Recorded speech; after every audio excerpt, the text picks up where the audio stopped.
Apakah kamu pernah berpikir, mengapa ada orang miskin dan orang kaya? Mengapa pekerjaan berat menghasilkan uang sedikit dan pekerjaan ringan di depan komputer disertai pendingin udara sejuk justru menghasilkan uang yang banyak? Atau pernahkah terlintas di pikiranmu mengapa nasi goreng di mall itu jauh lebih mahal daripada nasi goreng gerobak pinggir jalan? Juga mengapa banyak gadis cantik mau dinikahin cowok tak rupawan namun kaya? Katanya sih, cinta tak mengenal rupa. Tapi sekali lagi, cinta mampu mengendus harta seperti kucing mengendus ikan pindang. Muhehe. Atau kamu pernah mengalami sakitnya cinta tak direstui orang tua karena masalah keluarga, harta, dan mahar? Bahkan, mengapa sih SPP kuliah itu mahal? Jika kamu ingin tahu lebih jauh tentang masalah kehidupanmu dengan kawanmu yang berkhianat, atau juga tentang tetanggamu yang suka julid di belakang, atau bahkan tentang dosenmu yang semena-mena, maka kamu perlu belajar sosiologi. Saya akan jelaskan apa itu sosiologi dan kaitannya dengan pendidikan. Tapi sebelumnya jangan lupa untuk subscribe channel YouTube ini agar tidak ketinggalan teori-teori kritis lainnya yang tentunya sangat bermanfaat untuk mendapatkan harta, tahta, dan tetangga. Hehehe. Jangan lupa beri like jika menyukai video ini dan berbagi video ini ke pedagang tahu bulat. Yakinlah mereka sangat membutuhkan soundtrack terbaru. Muhehe. Sosiologi adalah studi tentang masyarakat.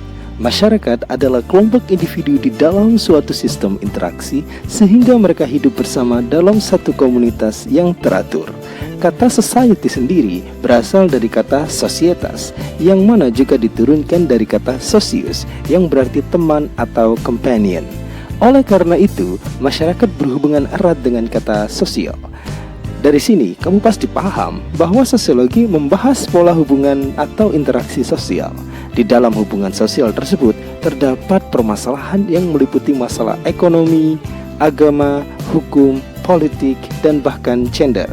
Masalah ekonomi sosial meliputi kelas sosial. Masalah agama meliputi konflik antar kelompok beragama. Masalah hukum meliputi pelanggaran hak asasi manusia. Masalah gender meliputi seksualitas dan kekerasan terhadap perempuan. Jadi sosiologi itu cukup pelik. Ya, sepelik kisah cintamu. Wehe. Itu mengapa sosiologi juga dapat membuatmu paham mengapa cintamu ditolak karena alasan agama, harta, kasta, dan lain sejenisnya.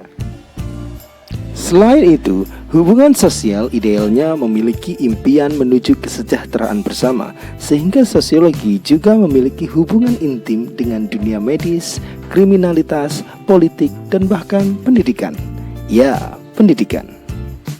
Pendidikan bukan hanya tentang bangku belajar, guru mengajar, murid mendengar, dan nilai rapot merah atau bahkan papan tulis penuh coretan juga contekan di kolong meja. Di dalam proses belajar mengajar juga terdapat interaksi sosial. Kelas adalah ruang sosial.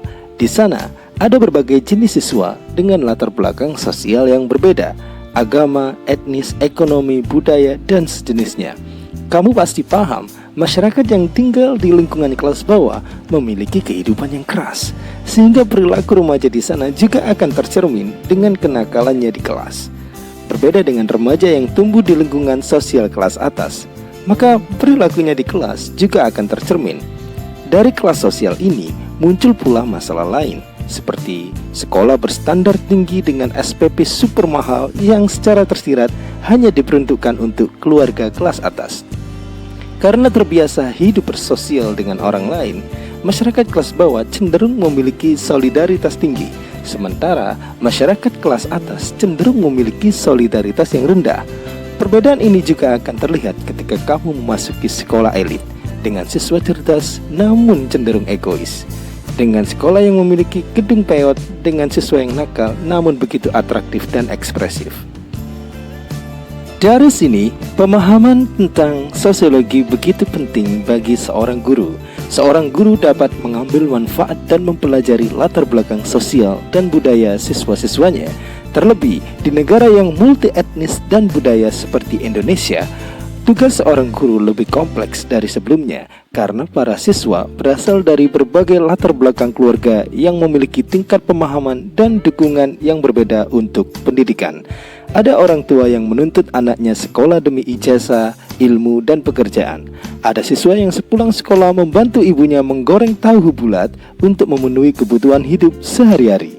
Namun, ada pula orang tua yang menyuplai semua akses belajar anaknya, mulai dengan buku, les privat tambahan, dan wifi, dan berbagai jenis fasilitas lainnya. Kehidupan di luar kelas, mau tak mau, pasti akan mempengaruhi kehidupan siswa di dalam kelas. Mulai kecerdasan kognitif untuk mengejar nilai, sampai kecerdasan afektif untuk berinteraksi secara sosial. Pengetahuan sosiologi dapat menjadi salah satu sumber daya yang berharga, meskipun bukan satu-satunya. Guru dapat memahami bahwa orang tua siswa dari kalangan kelas bawah cenderung fokus pada kelangsungan hidup sehari-hari. Perlambatan ekonomi mempengaruhi gaya berpikir mereka. Kemiskinan mempengaruhi tingkat perceraian, jenis pekerjaan, dan bahkan pola mendidik anak. Orang tua dari kelas bawah dianggap tidak tertarik dengan pendidikan anak-anak mereka. Itu dikarenakan tingkat pendidikan mereka sendiri dan bahkan kesibukan mereka untuk sesuap nasi. Berbeda dengan orang tua dari kelas atas, mereka sepenuhnya mendukung anaknya di sekolah dan bahkan memberikan hadiah yang besar ketika anaknya berprestasi. Itu masih dari segi ekonomi. Ada banyak permasalahan yang bisa dibahas di sosiologi pendidikan. Masalah budaya yang terkait dengan etnis juga menjadi masalah yang lain. Tindakan rasial dan diskriminatif juga masih banyak ditemukan. Dari segi gender, masyarakat kita yang masih seksis juga menurunkan virus diskriminatif yang berbasis gender ke anaknya, dan tentu saja anaknya akan mempraktikannya di sekolah. Banyak kasus seperti pelecehan terhadap siswi dengan melecehkan rok, payudara, dan lain sebagainya. Tentu saja banyak contoh lainnya yang tidak dapat diekspos di sini seluruhnya. Jika kamu memiliki pengalaman-pengalaman lain terkait masalah sosial di sekolah, tulis di kolom komentar. Dari semua penjelasan, ada begitu banyak alasan mengapa sosiologi sebagai suatu studi itu sangat penting untuk dunia pendidikan.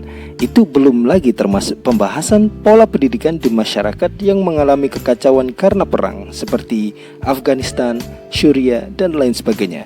Atau juga masyarakat yang mengalami kekacauan karena etnis seperti warga Uighur dan Rohingya. Dan tentu saja masih banyak lainnya. Seperti biasa, jika kamu mahasiswa studi pendidikan bahasa Inggris, ilmu sosiologi juga begitu penting untukmu. Kamu dapat melakukan analisis berbasis pedagogi dan sosiologi untuk meneliti kaitan latar belakang orang tua siswa dengan kemampuan bahasa Inggris siswa. Hal itu begitu beralasan karena seperti yang kita ketahui, bahasa Inggris seolah-olah adalah pelajaran yang menuntut waktu lebih untuk dipelajari. Banyak lembaga bimbingan belajar menyediakan layanan belajar tambahan.